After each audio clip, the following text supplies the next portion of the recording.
Hey, this is Crash Power with another viewer requested top 7 list. The last video covered the top things that Exo Zombies got right.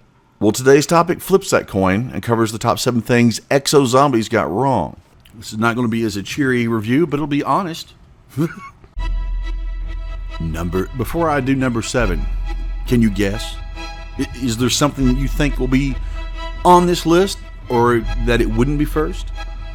Are you ready? Number 7. Seriously, what if I give you a hint?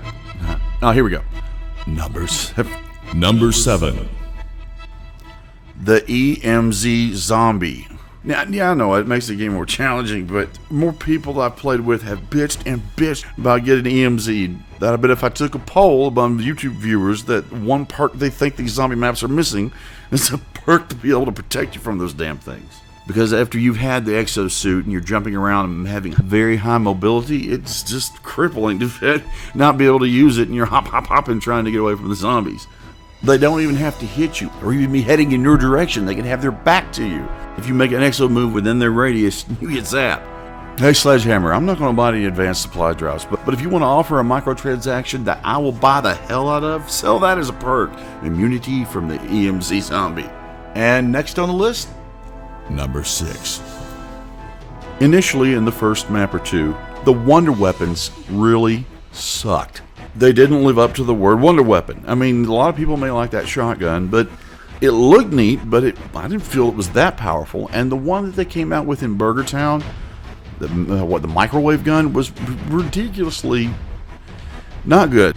But as I mentioned in my previous video about the top 6 things they did right, they progressively got better. And the wonder weapons in this latest map, Descent, are awesome. The one in the carrier map was pretty neat as well. Actually, in one of the Descent matches I played this week, I got both the Trident and the blunderbuss. It was awesome. Number 5. It may not seem like much, but it's a big deal when you don't have an on-screen notification that your teammate is down. Unless you happen just to look over to their icon on the left of the screen and see it's bloody, especially if you're playing in a public lobby with other players that don't have headphones. A lot of times you won't even know they're down.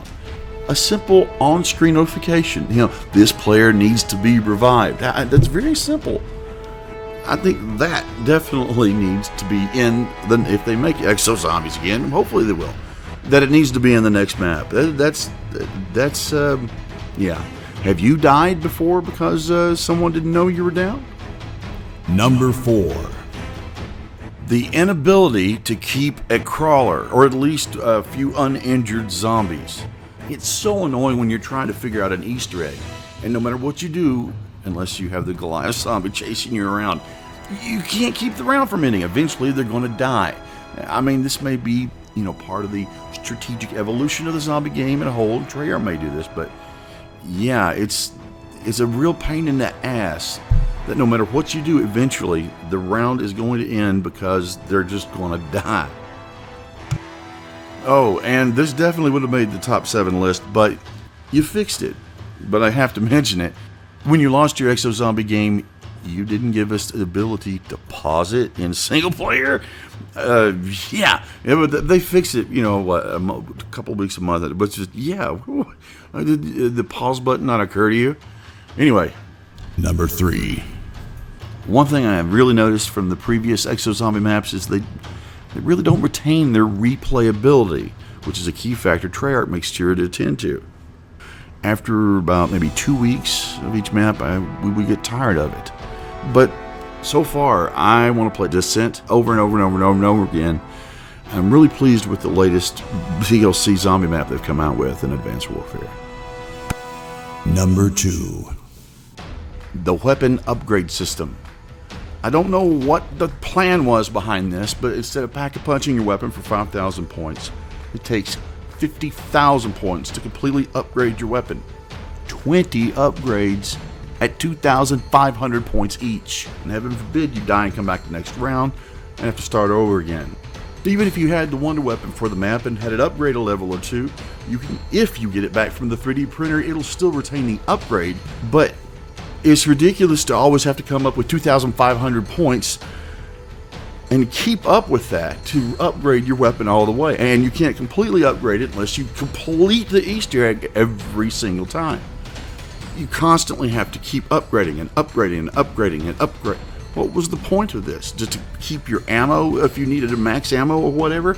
The weapons need to be balanced then. I just don't get it. What were they thinking? Why?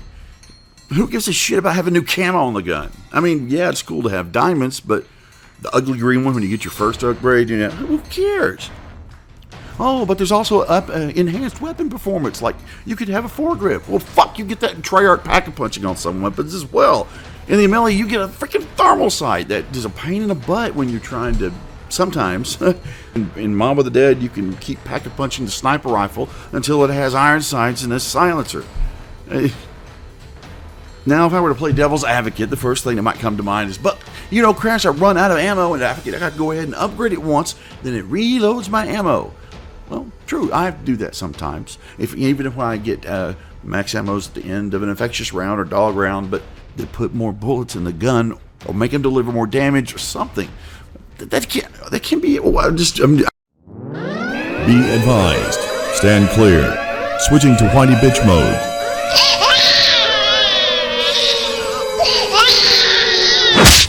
Sorry to go on and on. For those of you that are subscribers, your comments have really kept me going and going, and I can't thank you enough for taking time out of your life to sit here and watch this video.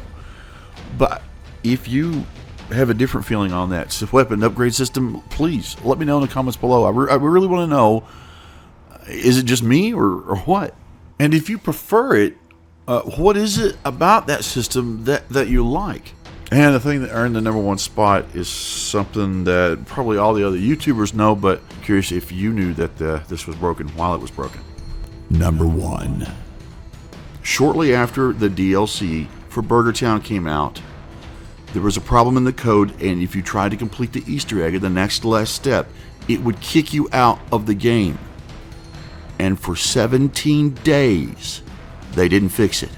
The Burger Town zombie map had only been released for like maybe 10 days. The first time I noticed it was on April the 10th. April 11th, I made a video about it explaining this weird gfind config extended overflow thing and sent that to Activision. Here's a link if you want to look what I'm talking about. And if I was a kid finally getting to play Burger Town and almost made it, I would be so pissed if this kicked me out. I would tweet Activision like every day, every other day, and I was polite about it, but then you had little twerps saying things like, well, if you uninstall and reinstall the DLC, that will fix it. Or if you do that, that will fix it. Or just it's been fixed. But the only way you can know is to go through all the steps of the Easter egg again just to find this.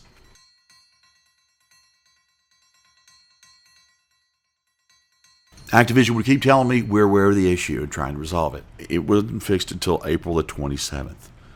17 days. Can you imagine Treyarch leaving their Easter egg corrupt like that for such a long period of time? You could not complete it. You could not upgrade your weapon to level 25. You could not get the achievement. Easter eggs is the primary part, in addition to the story, of a zombie product. Hell, the first time they put zombies into a Call of Duty game, you didn't even know what was in there. They didn't announce it. It just unlocked itself when you finished the single-player campaign. Plus, I had just bought the Season Pass to get that DLC. I told myself, no more Season Passes, no more Season Passes. But when you pay for a product a year in advance, and they did a multiplayer update in the meantime while we were waiting. Anyway, moving on. Interested in more Descent Exo Zombies? I'll be adding some new strategy guides and achievement tutorials to help out if you're interested. Plus, we have Origin Zombies live stream subscriber lobbies and some of the best Origin Zombie tutorials you'll find on YouTube. If this is your first time here, welcome. I'd love for you to subscribe. Whether you want to dominate your friends on the zombie leaderboards or just have the bragging rights, my goal on this channel is to help you master your favorite zombie map, to share in the excitement that I've had playing Call of Duty Zombies. So subscribe, and I'll see you next time. Bye.